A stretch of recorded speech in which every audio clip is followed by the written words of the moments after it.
Hello everybody, welcome to another episode of Distilled, Brewed, and Reviewed. My name is John and I'm going to be going over this beer with you.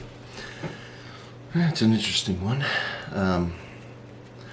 Not new, and I'm going to read you some interesting facts as only I would read to you. I wouldn't bore you with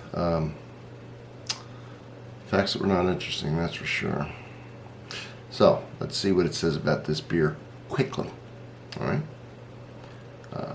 After 200 plus years of making the world's most popular dry stouts, I agree with that, we decided it was high time to brew a sweeter style. So our American brewing team developed a milk stout, meaning a stout brewed with lactose, aka milk sugar, which I will add does not get fermented into alcohol, so it stays sweet. That's the sugar that does not get converted by the yeast into alcohol, which imparts a sweet creaminess to the beer, thusly. Over several experimental rounds, we refined a recipe using a bevy of specialty malts, Carmel 120, BlackPrinz, and our own Guinness Roasted Barley, along with Mount Hood hops. The result's a creamy sweet stout with mocha-like notes and earthy woody tones. I usually don't like to read that, I've figured it out myself, but that's fine. We named it Over the Moon based on the whimsical image of an unhappy moon coveting a pint of stout resting upon a happy earth. Whoa, how many stouts did they drink to come up with that? The picture is the work of John Gilroy, the artist behind the classic Guinness campaigns of the 30s and 50s. And that is all I'm going to do. Taste it. So, I have a beer playlist with a couple hundred beers, and within that, I have a separate playlist just with Guinness beers on it. I'll put them both in the first comment. I'll do a link to the beers and a link to the Guinness. Let's get started. This, my friends, is 5, I believe,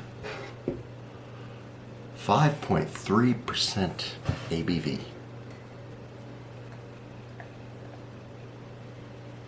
This is a commercial. I wouldn't expect there to be anything on the bottom, but I don't like to miss any of the flavors. There we go, look at that. It is surely a thing of beauty. Why don't we take a nice look at that? They were talking about it, right? Alright. There she is. Look at that, next to this, huh? Well, I'd have to bring it over like that because it looks good. I like to have it. I don't know what I'm... It does smell sweet, and it smells chocolatey, and it smells like coffee. Roasted, malty, coffee, sweetness, chocolatey delight. Let's taste it. Now let me let you look at the color real quick. There it is. Right? Nice and dark. Can't see through it. Tan head.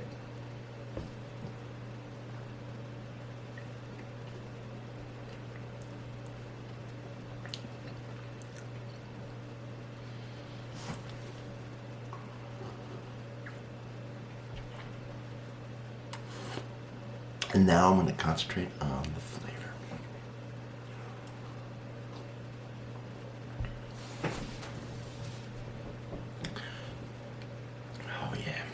Coffee, chocolate, roasted malts, sweetness,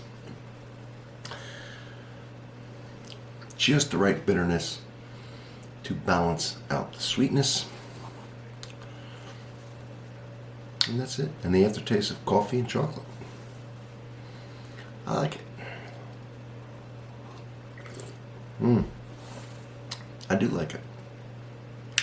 What's not to like? So it's like the regular Guinness that you've all been drinking for years, with a touch more sweetness, maybe a touch less bitterness, or maybe you just don't notice as much with the sweetness.